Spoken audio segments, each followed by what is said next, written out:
안녕하십니까. 천병TV에 걸음해주신 여러분 환영합니다. 2019년도 12월 13일 금요일 어김없이 여러분 만나 뵙습니다. 서양에서는 13일 금요일을 싫어한다고 하죠. 저물어가는 2019년도 12월도 저물어가고요, 2019년도 저물어가고 있습니다. 그동안 여러분에게 저의 작품 백색의 악령 낭독봉사자의 음성으로 그동안 들려드렸는데, 오늘은 직접 제가 낭독해 올리려고 합니다. 제가 바닷가를 거닐고 파도 소리와 함께 여러분 감상할 수 있는 그런 시간으로 오늘은 컨셉을 가져갔는데요.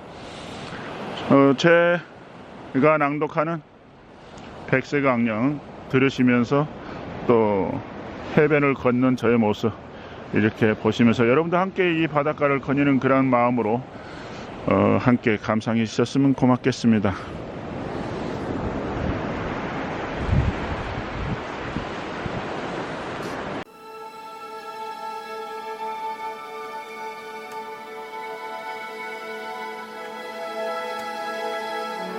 태풍 전야. 아내는 차츰 병원 출입 간격을 늘려갔다.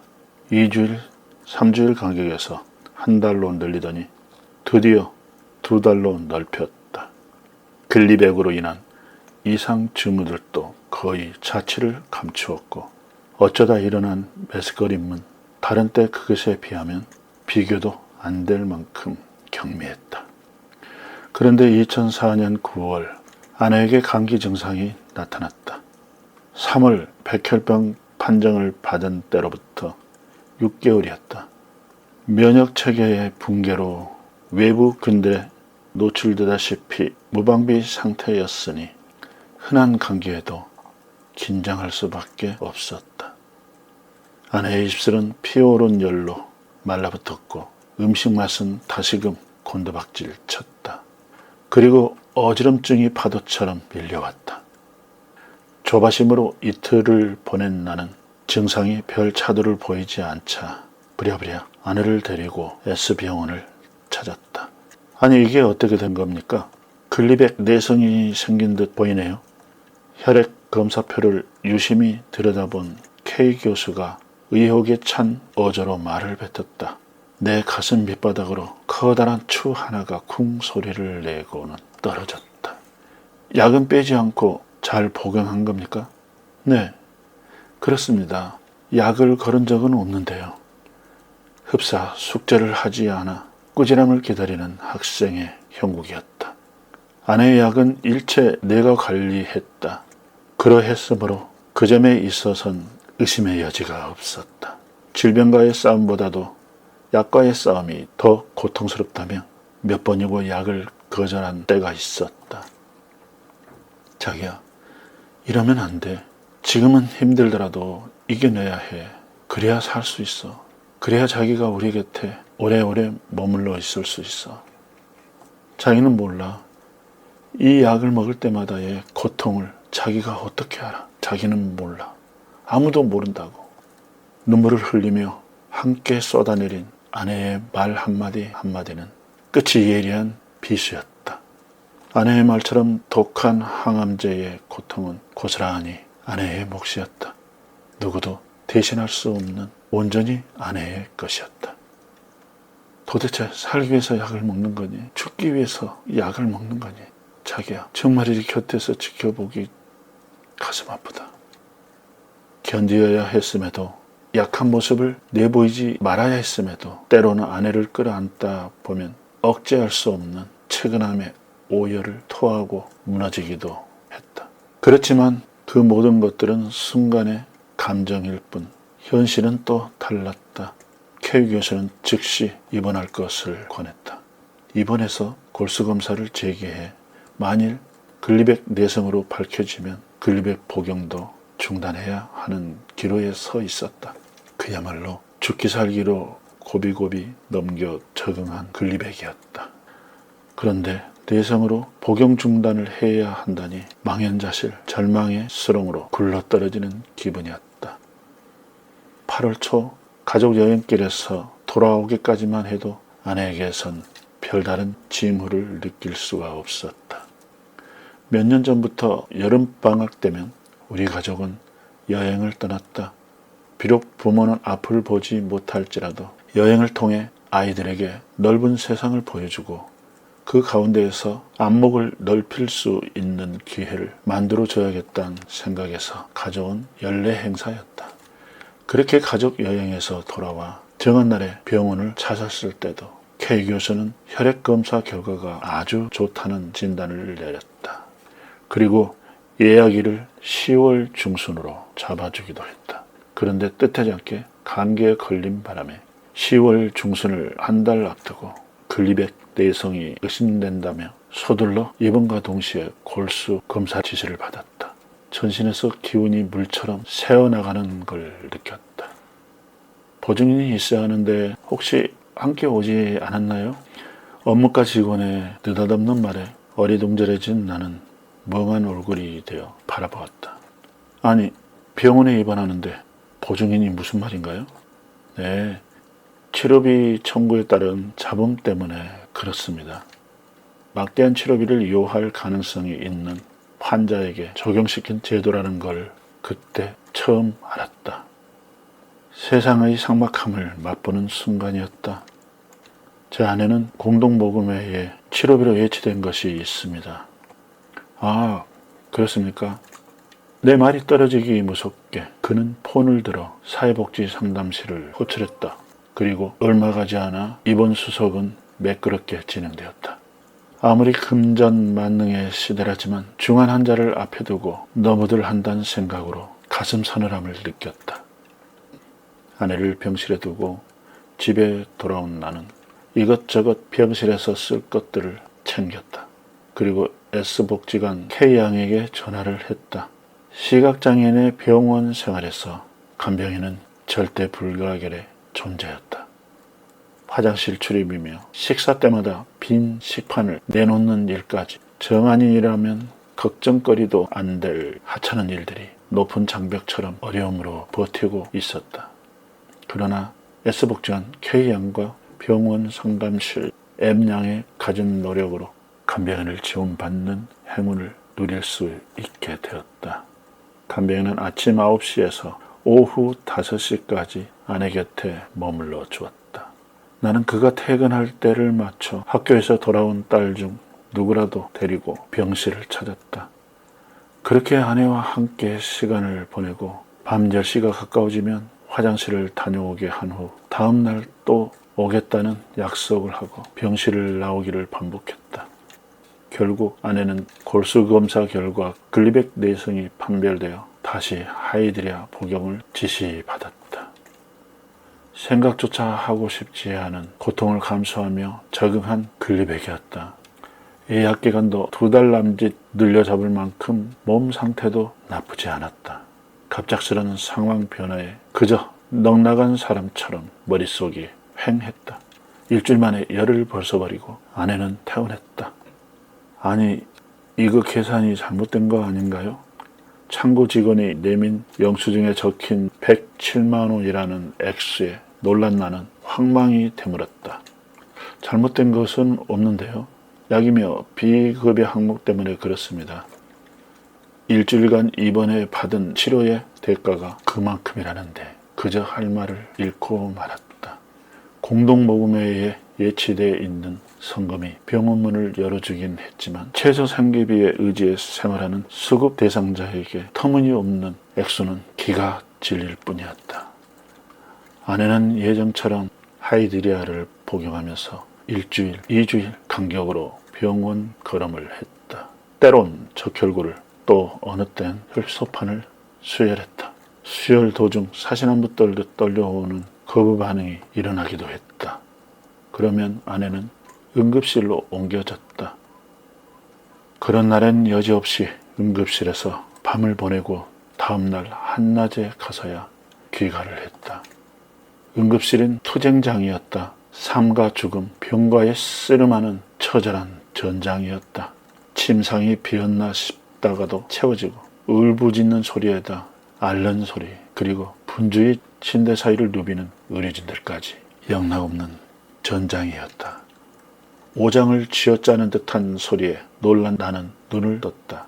아내 침상 옆에 접이자를 놓고 앉아 베금머리에다 얼굴을 묻은 채 잠이 들었던가 보았다. 소리는 출입구 쪽 침상에서 들려왔다. 중년 여자가 연거푸 토악질을 했다. 침상을 넘나드는 대화를 가로채 들으니 그녀도 백혈병으로 투병 중이었다. 남편이 침상 밑에서 휴지통을 끄집어내 들이대고 안절부절 어찌할 바를 몰라 했다.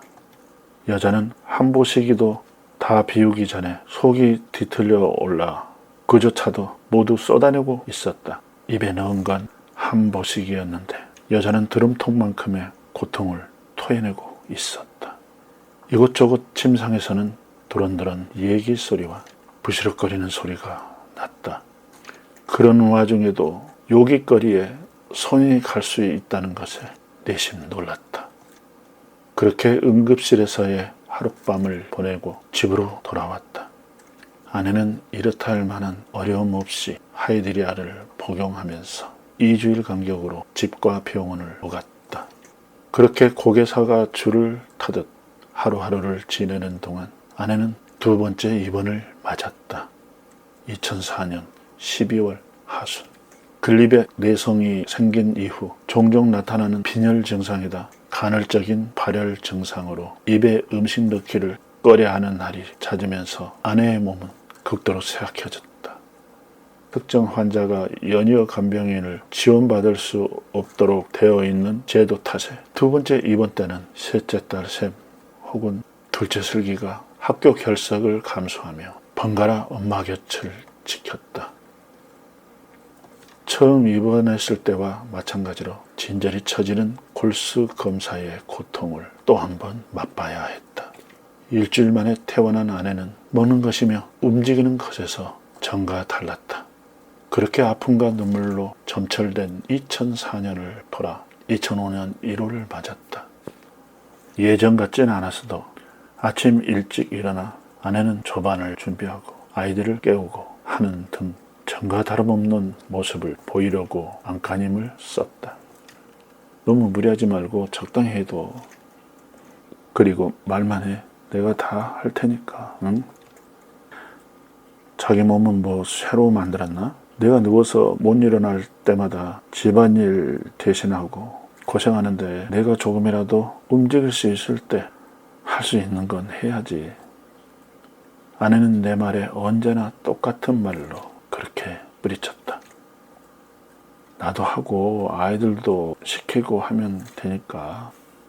관둬. 애들이 해봐야 결국 또 내 손이 갈 건데 뭐. 그리고 애들은 지금 안 해도 시집가면 지겹도록 할 텐데 그냥 둬. 내가 움직일 수 있을 때 할 테니까. 날이 거듭될수록 아내의 몸은 마음처럼 따라주질 않았다. 애지중지한 살림에서 잠시라도 손을 떼지 않으려고 안간힘을 다 쏟았지만 36kg에서 37kg을 오르내리는 약한 체력은 무심하게도 아내를 가만두지 않았다. 결국 심한 기침감기에 들고 말았다. 그렇잖아도 먹는 것과 원수진 사람처럼 음식 포기를 본래 보듯 하던 아내는 거의 신경질적으로 음식 먹기를 거절했다.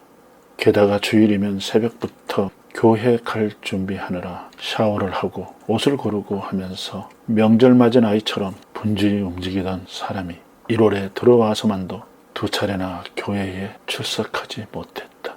말하지 않아도 그 괴로운 심경이야 헤아리고도 남음이 있었다. 좋아하는 꽃게탕을 끓여보기도 하고 생선찌개를 끓여대기도 했지만 처음 몇 술은 먹나 싶다가도 얼마하지 않아 아내는 숟가락을 내려놓았다. 곡기를 위 속에다 채운 뒤라야 복용할 수 있는 독한 약인지라 밥을 그리고 약을 먹을 적마다 결코 물러설 수 없는 팽팽한 줄다리기가 재현되었다. 자기야 미안해. 더 이상은 못 먹겠어. 나중에 또 달라고 할 테니까 그냥 약을 주라. 응? 앞 못 보는 남편이 애써 끓여온 것들을 몇 숟가락 못 뜨고 밀어낼 때는 얼마나 입맛이 없으면 그럴까 하는 마음에 섭섭함보다 더 큰 측은함이 가슴을 헤집고 들었다. 먹어야 살아. 뭐가 됐든지 입에 넣어야 산다고. 자기야, 그래야 우리가 함께 오래오래 살 수 있어.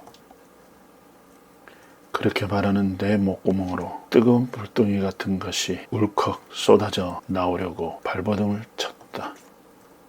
글쎄, 지금 같아선 내가 자기랑 우리 아이들 곁에 오래 머물 수나 있을까 싶어. 도대체 뭘 먹으려고 들면 입안에서 뱅뱅 돌고 목구멍으로는 전혀 넘어갈 생각조차 하지 않으니 사람이 이렇게 해서 어떻게 살겠어. 힘겹게 한마디 한마디 토해내는 아내의 목이 잠기는 순간 나는 그만 아내의 가슴에다 얼굴을 묻고 말았다. 그러자 억눌려 있던 뜨거운 물줄기가 솟구쳐 아내의 가슴을 적셨다. 가느다란 아내의 팔이 내 목을 감쌌다. 그리고 뒤이어 아내의 흐느낌이 내 귀를, 아니 내 가슴을 후벼 팠다. 아내의 눈에서 흘러내린 뜨거운 눈물이 내 머리 위로 젖어들었다. 여보야, 자기가 그랬잖아. 아이들이 모두 시집 가고 나면 우리 둘만의 시간을 갖자고. 그런데 지금 그 말은 뭐야? 어떻게 그런 말을 해? 그동안 가슴에다 가두어 두었던 말을, 그리고 눈물을 거침없이 쏟아내고 말았다. 자기야, K 교수가 그랬잖아. 글리백 내성 환자들에게 투약할 신약이 개발되어서 우리나라를 향해 오고 있다고. 어떻게 하든지 우리 용기를 잃지 말자. 응? 이제 곧 임상실험을 하게 된다고 했잖아. K 교수는 영국에서 개발된 신약이 들어오는 대로 시범 투약할 환자를 선발했다. 그 명단 속에 아내의 이름도 들어있었다. 그리고 그 시기가 아주 가깝게 다가왔다는 말까지 덧붙였다. 오직 남은 것은 아내가 어떻게 하든지 병을 이겨내야겠다는 강한 의지를 가져주는 것이었다. 아내 몸에 달라붙은 감기 기운은 쉬 떨어질 기미를 보이지 않았다. 설상가상으로 이번에는 중이염이 찾아와 병원 드나드는 횟수를 늘려주기까지 했다. 게다가 콧속까지 헐어 아내는 이중삼중의 고통을 호소했다. 그러나 고통은 거기서 끝나지 않았다. 자기야, 눈이 아파. 바늘로 마구 콕콕 찌르는 것처럼 너무 아파 죽겠어. 얼마나 아팠던지 아내는 아이처럼 엉엉 소리까지 내가며 울었다. 정말이지 딱하다 못해 참혹했다. 서둘러 찾은 안과에서 치료를 받고서야 조주스런 결막염 통증이 가라앉긴 했지만 살아있는 사람에게 있어서 이렇게나 참담한 고통이 또 있을까 여겨질 만큼 아내를 해감고 돌아치는 아픔은 차마 눈뜨고 보기 힘들 정도였다. 그렇게나 아내를 괴롭혀온 감기는 1호를 등지면서 물러갔다. 그렇지만 부어오른 목은 좀처럼 가라앉을 줄을 몰랐다. 여러 캡슐 약을 하나씩 입에 넣고 물을 마셔 내려보내야 할 만큼 목이 부어 있었다. 자기야, 조금만 수고해. 몸이 지금보다 조금만 나아지면 내가 아침 준비도 하고 아이들도 챙기고 할 테니까 힘들어도 자기가 조금만 더 수고해줘. 내 딸들을 챙겨 학교에 보내고 설거지를 마친 뒤 안방으로 들어와 누워있는 곁에 앉자 차가운 내 손을 움켜쥐고 아내가 입을 열었다. 여보, 그런 말 마. 이제 아침 준비하고 아이들 챙기고 하는 것 좀 일 같지도 않아. 그러니 그런 걱정 말고 자기 몸만 생각해. 그리고 함께 밥상에 앉아 전처럼 많은 얘기 나누면서 식사하고 학교 가는 아이들을 배웅하고 그래주기만 하면 돼. 그 순간 내 손을 잡은 아내의 손에 힘이 들어갔다. 아내가 기다리던 교회 부흥 집회는 2005년 2월 중순에 열렸다. 글리백 내성 이후 전과 다르게 나빠진 몸이 염려되어 넌지시 말려보았지만 강한 의지를 꺾을 수가 없었다. 아이들을 집에 두고 교회에서 지낸 2박 3일 동안 이렇다 할 만한 변고 없이 무사히 집회에 참여한 아내는 며칠 뒤 예약일을 맞아 병원을 찾았다. 신약이 3월 중순경이면 도착합니다. 그에 앞서 골수검사를 해야 하니까 입원 수속을 밟도록 하세요. 뛸 듯이 기쁜 소식이었다. 학수고대 기다리던 희소식에 나도 아내도 기쁨을 감출 수가 없었다. K 교수의 지시에 따라 업무실에 들러 입원 수속을 밟았다. 투약하기 한 달 전 골수를 검출해야 한다는 절차에 맞춰 아내는 2월 22일 입원했다. 임상실험 대상 명단에 오른 몇몇 환자들 역시도 속속히 입원 수속을 밟았다. 골수 채취가 목적이었으므로 다른 환자들은 하루를 전후하여 퇴원해 나갔지만 아내는 5일 만에 귀가했다. 입원한 날에 감지된 미열이 좀처럼 수그러들지 않은 탓이었다. 5일 동안 큰딸 세롬이 방학을 맞아 엄마 곁에서 새우잠을 자며 함께했다. 그동안 동생들이 수고했으니까 이번엔 엄마 퇴원할 때까지 내가 곁에 있을게. 알았지? 세롬은 엄마 얼굴에 자기 얼굴을 부비며 희죽희죽 웃었다. 그 고동에 아내도 따라 웃었다. 이제 간호학원도 다니게 되는데 좋은 경험이 되겠다. 그지 엄마? 세롬은 고3 수업이 시작되는 3월부터 간호학원을 다니도록 되어 있었다. 국고 지원으로 간호조무사 자격증을 취득할 기회를 부여받은 것이었다. 엄마, 조금만 참아. 내가 간호학원 졸업하면 더 편하게 간병해 줄게. 알았지? 큰딸 세롬 덕에 아내는 5일 동안 병실 생활을 마음 편한 가운데 지냈다. 학교 수업을 마치고 간호학원 수업까지 마친 다음 집에 돌아오면 밤 11시가 되는데 하루 이틀도 아니고 어찌 다닐런지 걱정이 아닐 수가 없었다. 아내는 열이 물러나 5일 만에 집에 돌아오긴 했지만 먹는 거며 활동하는 것에 있어 이번 전과 크게 달라진 것은 없었다. 부은 목이 가라앉지 않아 좁은 목구멍으로 음식이 넘어갈 때마다 핥히는 듯한 통증이 싫어 한술밥을 사이에 놓고 줄다리기 하는 것도 여전했다. 아이를 달래듯 한술만 더 해가며 떠먹이고 종국에 가서는 보기만 해도 지긋지긋한 약을 한 알씩 목구멍으로 넘겼다. 아내를 우리 곁에 조금이라도 오래 머물게 하기 위한 궁여지책의 안간힘이었다. 죽을 끓여와 무릎에 앉히고 한 술씩 떠먹이던 때 아내의 몸이 가늘게 떨리는 걸 느꼈다. 울음을 억제하는 듯 했다. 나는 얼른 그릇을 바닥에 내려놓고 아내를 품으로 끌어당겼다. 여보, 참지 마. 울음이 나오면 쏟아내버려. 억지로 참지 말고 나오는 대로 다 내보내버려. 내가 꼭 안아줄 테니까 자기야 마음껏 쏟아내버려. 내 말이 끝나는 것과 동시에 아내의 몸이 심하게 떨렸다. 그리고 내 가슴팍에 얼굴을 묻은 아내는 참으로 설고 설게 오해를 토해냈다. 우리가 처음 만나던 날 그때도 아내는 내 가슴에다 커다란 강줄기를 만들어 주었다. 그때 내 눈으로도 물기가 모여들었고 가득 고여 넘친 눈물은 볼을 타고 연이어 흘러내렸다. 그러나 그때와는 비교조차 할 수 없는 양의 눈물이 쉼없이 흘러내려 아내의 머리 위로 떨어졌다. 아내는 기운이 없다며 자리에 눕기를 자주 했다.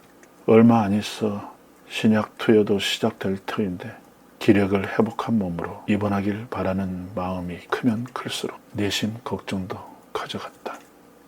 교회 걸음이 힘에 부친 때도 있었다. 이제 그만 이쯤에서 하늘나라로 갈 수 있도록 기도해줘. 백혈병이라면 어떻게 견뎌보겠지만 목구멍에다 콧속이며 눈 그리고 귀까지 얼굴에 있는 구멍이랑 구멍 모두 들고 일어나 괴롭혀대니 도대체 사람이 살 수가 없잖아. 차라리 이쯤에서 편하게 갈 수 있도록 나 좀 놔줘라. 가까이 지내온 S 전도사와의 전화 통화를 들으며 가슴이 미어지는 아픔으로 견딜 수가 없었다. 아내는 울고 있었다. 전화 속에서도 울고 있었다. 백혈병이란 놈의 횡포로 면역체계가 붕괴되어 목, 귀, 눈, 코 그야말로 숨쉴 겨를 조차 주지 않고 후벼 파대며 잔혹하게 옥죄는 고통은 곁에서 보는 것만으로도 아픔이었다. 수화기를 붙잡고 울음 섞인 목소리로 온몸을 짓눌러 오는 고통의 무게를 호소하고 창갈래 망갈래로 찢어져가는 자신의 신경을 토해내놓는 아내를 그저 지켜만 볼 뿐 아무것도 해줄 수 없다는 현실이 고통이었고 아픔이었다. 자기야, 혹시 내가 없더라도 애들 너무 많이 혼내지 말고 잘 보살펴줘. 그리고 자기도 행복하게 지내고. 2월 끝자락이었다. 학교로 가는 아이들을 배웅하고 들어와 누워있는 곁에 앉자 내 무릎에 손을 얹으며 아내가 천천히 입을 열었다. 그 순간 긴 장도가 가슴을 쭉 찢어내리는 통증을 느꼈다. 여보, 지금 무슨 소리 하는 거야? 곧 있으면 신약도 투약할 거고 어떻게 하든 희망적인 생각만을 해야지. 왜 그런 약한 말을 하는 거야? 응? 아내의 손을 움켜쥐고 침통한 기분에 사로잡혔다. 불현 절망의 입자들이 이슬처럼 내려 덮어오는 무게를 느꼈다. 나도 모르게 괴로움으로 진저리를